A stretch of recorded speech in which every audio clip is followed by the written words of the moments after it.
মাহে রমজান। এজন্য সারা পৃথিবীর ইমানদার এই মুহূর্তে অপেক্ষমান রমজানের জন্য। রমজান মানেই মোমেনের জন্য ভিন্ন কিছু, রমজান মানেই জান্নাত প্রত্যাশীর জন্য আলাদা কিছু, রমজান মানেই জাহান্নাম থেকে যে বাঁচতে চায় তার জন্য ভিন্ন কিছু। আর শুধু দুনিয়াদার যারা, তার জন্য তেমন কিছুই না। আগের মতোই দিন, আগের মতোই রাত, আগের মতোই সন্ধ্যা হয়, আগের মতোই ভোর হয়, আগের মতোই বাজার করে, ব্যবসা করে, খায় দায়। শুধু জাস্ট একটু খাবার দাবারের রুটিন বদলায়। আগে সকাল 8টা 9টার দিকে একটা নাস্তা করতো, 2টা 2:30টার দিকে একটা ভাত খাইতো, আর রাত্রে আসার পরে আরেকবার খানা খাইতো। এই 3 বেলা। এখনো সেই 3 বেলায় সন্ধ্যার দিকে ইফতার করে, তারাবির পরে ভাত খায়, আবার ভোর রাত্রে খায়। তো 3 বেলা ঠিক আছে, শুধু জাস্ট একটু শিডিউল বদলাইছে, যে এই টাইম বদলাইছে। এই তাহলে এই জন্য শুধু দুনিয়া জীবন, যাদের দুনিয়া দরকার তাদের জন্য রমজান কিছুই না। কিন্তু খোদার কসম, আখেরাত যার দরকার তার জন্য রমজান অনেক কিছু।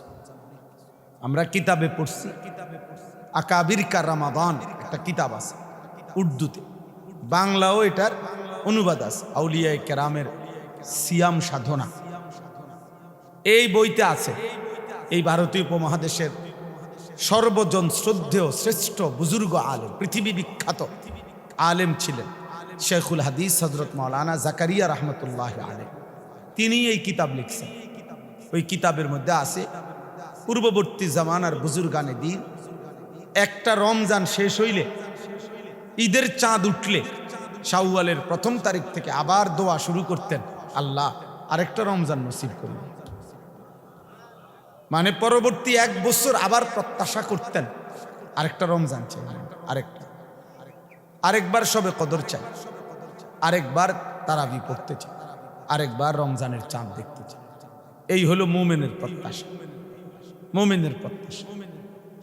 রাসূলুল্লাহ সাল্লাল্লাহু আলাইহি ওয়াসাল্লাম সারা বছর আজীবন তিনি শতভাগ আল্লাহর ইবাদত করতেন। নবীজি সাল্লাল্লাহু আলাইহি ওয়াসাল্লাম শতভাগ ইবাদত করতেন। আল্লাহ তাআলার কোনো ইবাদতের মধ্যে কোনো ঘাটতি কমতি নবী সাল্লাল্লাহু আলাইহি ওয়াসাল্লামের জন্য কল্পনাও করা যায় না, বরং তিনি সব ইবাদত শতভাগ পূর্ণ করছেন, পূর্ণই করেছেন। যিনি 24 ঘন্টায় আল্লাহর ইবাদতের উপরেই থাকতেন, আল্লাহর হুকুমের উপরেই তিনি জিন্দেগি কাটাইছেন। আম্মা জান আয়েশা রাদিয়াল্লাহু তাআলা আনহা, নবীজি সাল্লাল্লাহু আলাইহি সাল্লামের বিবি, তিনি বলছেন কানা রাসূলুল্লাহ সাল্লাল্লাহু আলাইহি ওয়াসাল্লাম ইয়াযকুরুল্লাহ ফি কুল্লি আহইয়ানিহি। রাসূলুল্লাহ সাল্লাল্লাহু আলাইহি ওয়াসাল্লাম সর্বদাই আল্লাহর জিকির করতেন, মানে আল্লাহর স্মরণ করতেন, আল্লাহর বন্দিগি করতেন। কোনো না কোনো ইবাদতে, দাওয়াত, তালিম, তাবলীগ, ইমামত, জিহাদ, কোরআনুল করিম শেখানো, মাসাইলের উত্তর দেওয়া, আল্লাহর রাস্তায় যুদ্ধ করা, জিব্রাইলের কাছ থেকে কোরআন গ্রহণ করা, সারাক্ষণই তিনি জিকির, তেলাওয়াত, তাহাজ্জুদ, 5 ওয়াক্ত নামাজ, জুমার নামাজ, এই দ্বীনি ফিকিরের মধ্যেই নবী সাল্লাল্লাহু আলাইহি সাল্লাম থাকতেন। তাহলে ওনার জীবনে কোনো ত্রুটি, ঘাটতি, কমতি ছিল না। কিন্তু তবুও তিনি প্রত্যেক বছর রমজান আসার 2 মাস আগে থাকতেই রমজান পাওয়ার জন্য টানা 2 মাস খুদ রাসূলুল্লাহ সাল্লাল্লাহু আলাইহি ওয়াসাল্লাম লাগাতার দোয়া করতেন, লাগাতার রমজানের জন্য 2 মাস দোয়া করতেন। আল্লাহুম্মা বারিক লানা ফি রাজাব ওয়া শাবান ওয়া বাল্লিগনা রমাদান।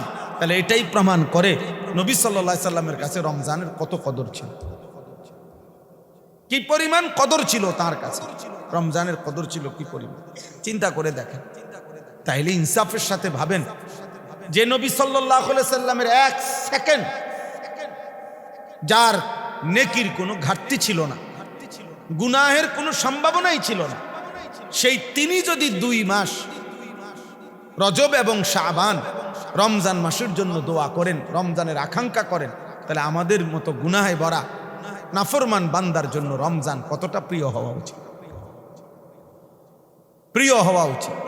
এই জন্য বললাম রমজান মানে ইমানদারের জন্য ভিন্ন কিছু, ইমানদারের জন্য ভিন্ন কিছু, ভিন্ন কিছু। এই পৃথিবী বিখ্যাত একজন বুজুর্গ ছিলেন, আলেম ছিলেন, ইমাম মালিক রহমতুল্লাহ আলাইহি। 4 মাযহাবের একজন ইমাম।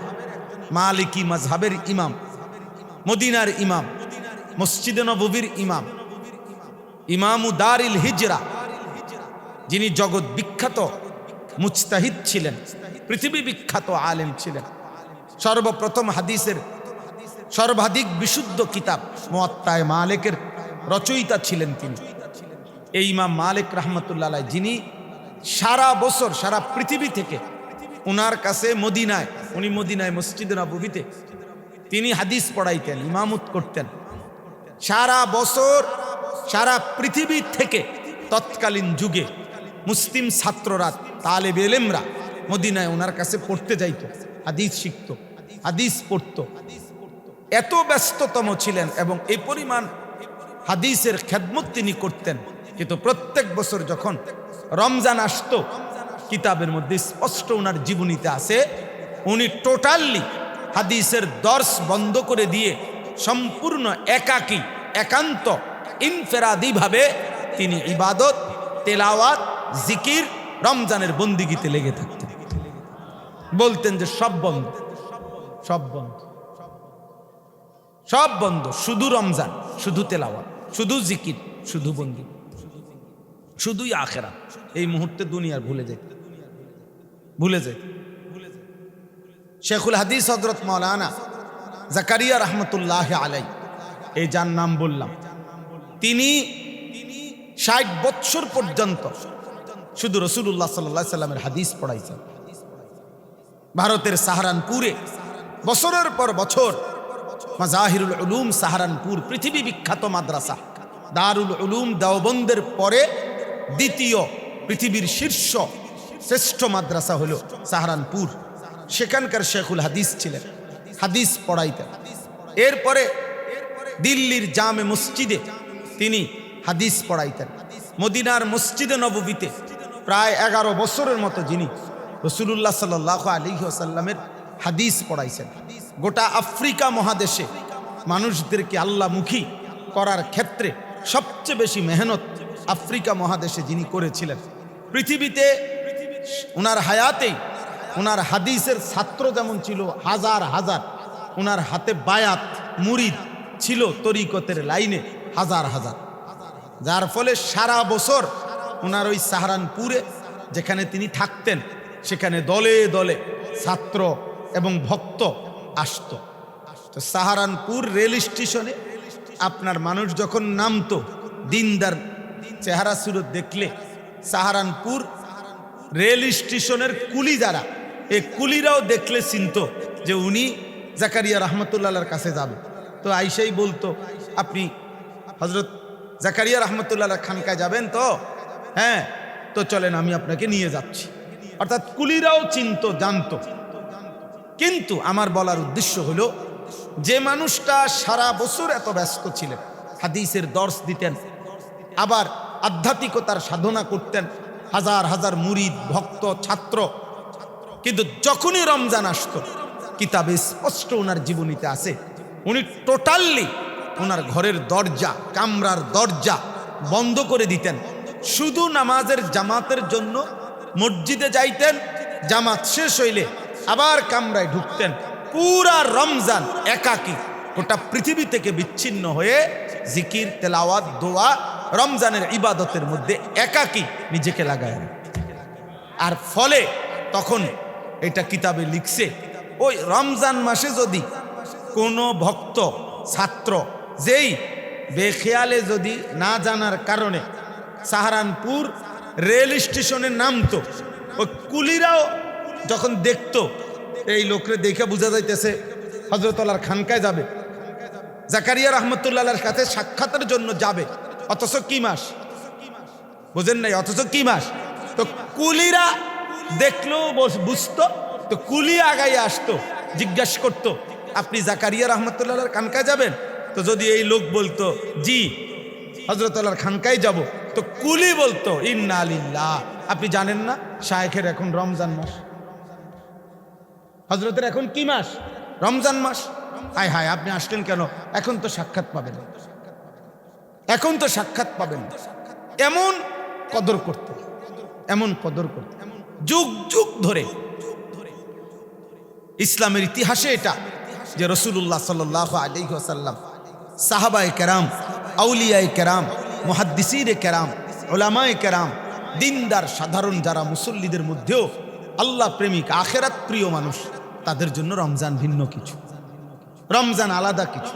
এই জন্য মনে রাখবেন, আমি শুরুতে এই জন্য এই আয়াত পড়ছি রমজানকে সামনে। এই মুহূর্তে সারা পৃথিবী ওলামায়ে কেরাম, মসজিদের ইমাম, বক্তা, ওয়াইজ, খতিব উম্মতকে, আল্লাহর বান্দাদেরকে মাহে রমজানের কথাই মনে করাইতেছে যে রমজান।